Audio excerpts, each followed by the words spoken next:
DSC question papers DSC question పేపర్లను SCERT అంటే state council of educational research and training వీళ్ళు తయారు చేస్తారు క్వశ్చన్ పేపర్ను. పరీక్ష నిర్వహణ అంటే పరీక్ష నిర్వహణ బాధ్యతలు డిఎస్సి కన్వీనర్ చూస్తారు. మామూలుగా 2 డిపార్ట్మెంట్స్, ఒకటి ప్రిపరేషను, ఒకటి నిర్వహణ. కానీ చంద్రబాబు గారి ప్రభుత్వంలో డిఎస్సి కన్వీనర్ను పక్కన పెట్టేసినారు. పక్కన పెట్టి క్వశ్చన్ పేపర్ తయారీ ప్లస్ పరీక్షల నిర్వహణ ఈ 2 బాధ్యతలను కూడా ఒకరికే SCERT డైరెక్టర్కి అప్పగించారు.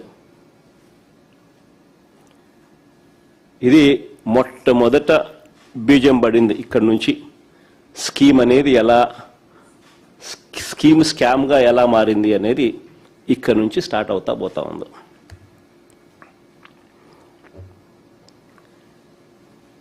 డిఎస్సి పరీక్షల్లోనే పారదర్శకతను దెబ్బతీసినారు. అక్రమాలను ఉద్దేశపూర్వకంగానే ఇక్కడ నుంచి ఆద్యం పోశారు.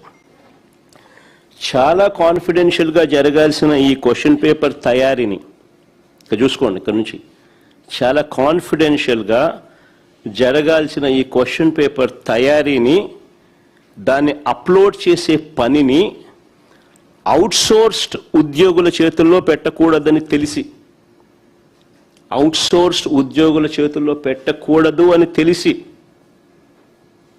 తెలిసి అవసరమైతే నేరం ఈజీగా వారిపై వేయొచ్చు అనే దుర్బుద్ధితో కూడా అనుకోవచ్చు.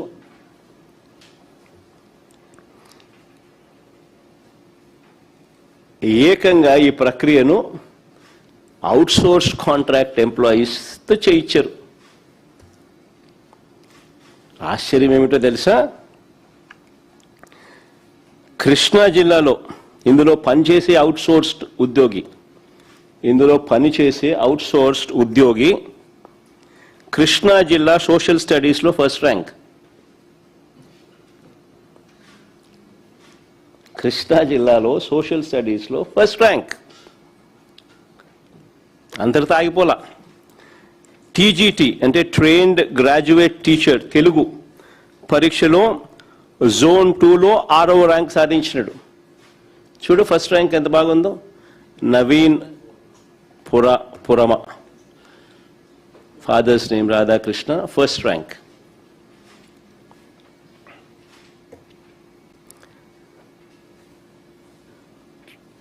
ఫస్ట్ ర్యాంక్ రావడమే కాకుండా TGT trained graduate teacher Telugu పరీక్షలో కూడా జోన్ 2లో 6వ ర్యాంక్ కూడా సాధించాడు.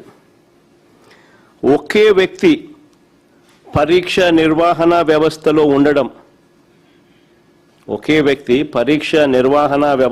ఉండడం, అదే వ్యక్తి అవే పరీక్షల్లో టాప్ ర్యాంకులు రావడం.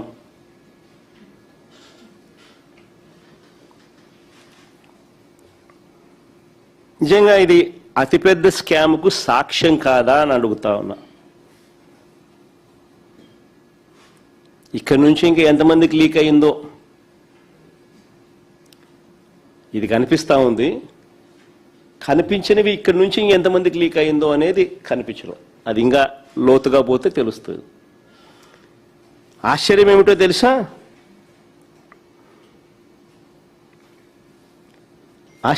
తెలుసా? ఒకే వ్యక్తి పరీక్ష నిర్వహణ వ్యవస్థలో ఉండడం, అదే వ్యక్తికి అవే పరీక్షల్లో టాప్ ర్యాంకులు రావడం, ఇదొక పెద్ద స్కామ్కు ప్రత్యక్ష సాక్ష్యంగా అవునా కాదా అన్నది ఒకవైపున ప్రశ్నిస్తూ, సిబిఐ ఎంక్వైరీ జరగాలి అని చెప్పి మరోవైపున అడుగుతూ, ఈ క్యాండిడేట్ నిజంగా మెరిట్తో ర్యాంకు సాధించాడు అని మీరు భావించి ఉంటే ఇంకా ఆశ్చర్యం ఏమిటో తెలుసా? ఇక్కడ చూడండి, ఇంట్రెస్టింగ్గా ఉంది కథ. ఇదే క్యాండిడేట్ ఇంత మంచి ర్యాంక్ వచ్చింది కదా, మరి క్యాండిడేట్కు ఉద్యోగం రావాలి కదా. ఇదే క్యాండిడేట్కు నిజంగా మెరిట్తో ర్యాంక్ సాధించాడని వీరు భావించి ఉంటే ఈ మనిషికి ఉద్యోగం ఎందుకు ఇవ్వలేదు? ఇది ఇంకొక మిస్టరీ. అంటే తప్పు జరిగిందని కనిపిస్తా ఉంది కదా, అతడి ఐడి కనిపించకుండా చేశారు. అతడి ఐడిని కనిపించకుండా చేశారు. అతని డేటాను మాయం చేశారు. సెకండ్ మెరిట్ లిస్ట్ కూడా ఒకసారి చూపించుమా. మెరిట్ లిస్ట్లో మార్పులు ఆయన పేరు లేదు. మెరిట్ లిస్ట్లో మార్పులు ఇష్టానుసారంగా, ఆయన పేరు లేదు. నిజంగా ఈ క్యాండిడేట్ గన మెరిట్ ర్యాంక్ సాధించాడని వీరు భావించి ఉంటే ఉద్యోగం ఎందుకు ఇవ్వలేదు? అంటే తప్పు జరిగిందనేగా. అతని ఐడి ఎందుకు కనిపించకుండా చేశారు? అతని డేటాను ఎందుకు మాయం చేశారు? మెరిట్ లిస్ట్ నుంచి తన పేరుని ఎందుకు తొలగించారు?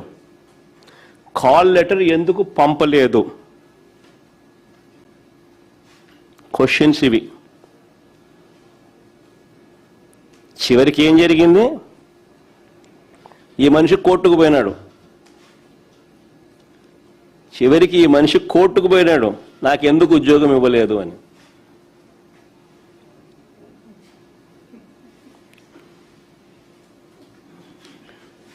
మనిషి ఇప్పుడు కోర్టు కేసు ఉంది. ఆ మనిషి కోర్టుకు పోయినాడు, నాకెందుకు ఉద్యోగం ఇవ్వలేదని.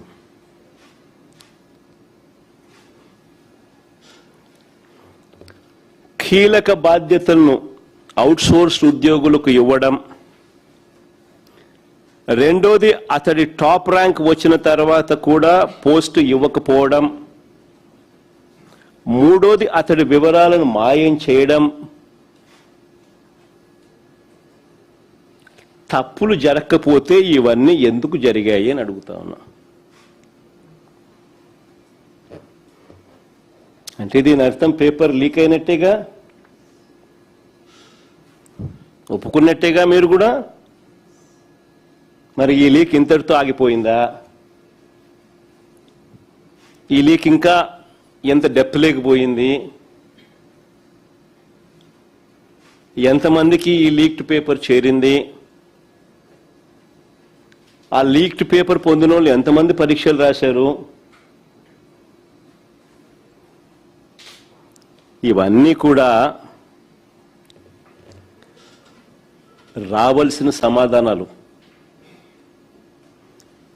ఆ మనిషి కోర్టుకు పోయిన డాక్యుమెంట్స్ ఇవన్నీ. కోర్టులో ఆ మనిషి నవీను సబ్మిట్ చేసిన వివరాలు ఇవి. ఈ వివరాలు చూస్తే, ఈ వివరాల్లో ఆయన సబ్మిట్ చేస్తూ ఆయన అడిగాడు, కోర్టులో ఆయన అడిగాడు, నా ఐడి కనిపించకుండా చేశారు, నా డేటాను మాయం చేశారు, మెరిట్ లిస్ట్ నుంచి నా పేరు తొలగించినారు. ఇవన్నీ ఆయన కోర్టులలో 1, 2, 3 అని చూపించుకుంటా బామ్మ.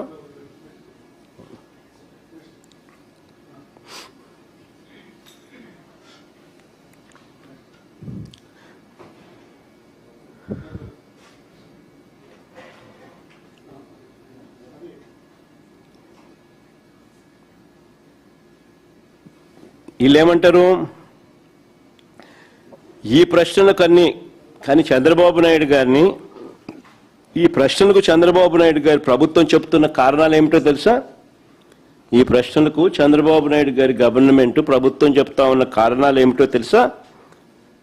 చాలా హాస్యాస్పదంగా ఉన్నాయి.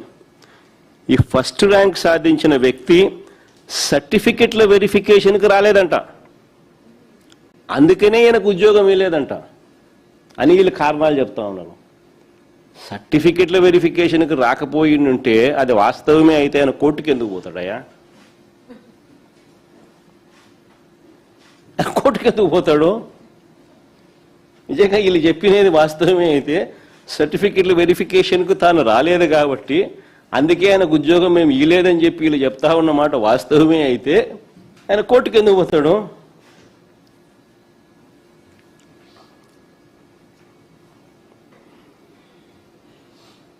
ఫస్ట్ ర్యాంక్ సాధించిన వ్యక్తి